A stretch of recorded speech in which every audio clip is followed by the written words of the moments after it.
In 1947, a young and seemingly unshakable banker named Andy Dufresne is convicted of a double murder he insists he didn't commit. His wife and her lover were shot dead, and despite circumstantial evidence, Andy is handed two life sentences and sent to one of the most notorious prisons in America, Shawshank State Penitentiary. Shawshank is cold, brutal, and utterly dehumanizing, but Andy walks in with a quiet dignity. No cries, no begging, just silence. And it's that silence that catches the attention of one man in particular, Ellis Boyd Redding. Most folks call him Red. Red's a lifer. He's been in Shawshank since he was young, and by now he's the man who can get you things. Smokes, a little music, maybe even a small rock hammer if you're patient. And while Red doesn't put much stock in hope, Andy's different. Prison life breaks men slowly. The daily grind of violence, fear, and routine eats away at the soul. But Andy, he adapts. Quietly, thoughtfully. He's beaten, abused, and nearly broken by a gang of predatory inmates known as the Sisters.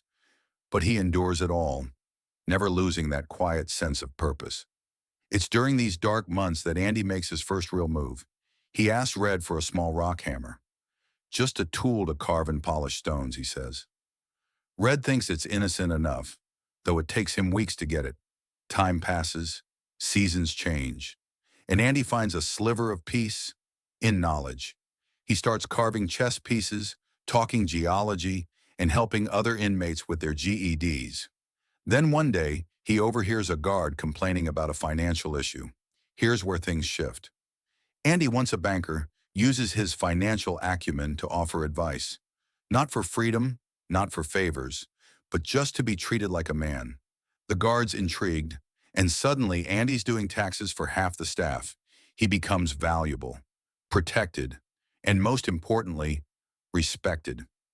Andy's influence grows.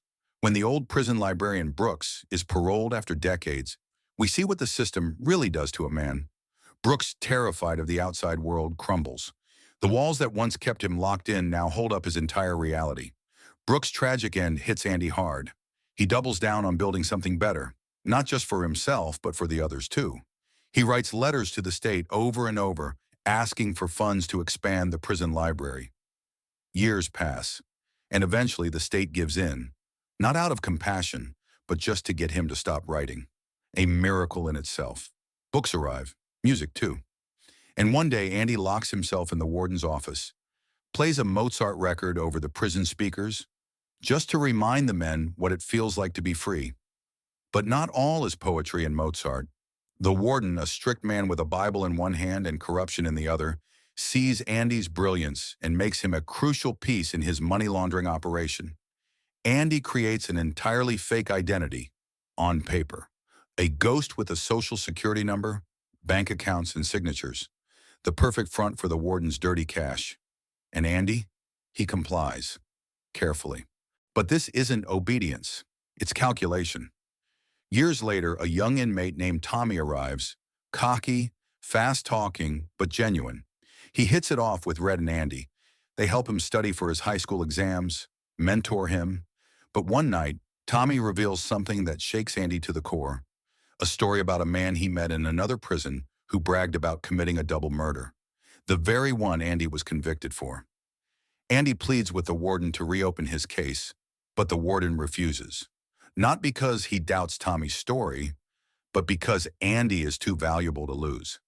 This is the moment Andy realizes just how tightly the noose has been pulled around him. Not just physically, but spiritually. He's been doing the warden's dirty work.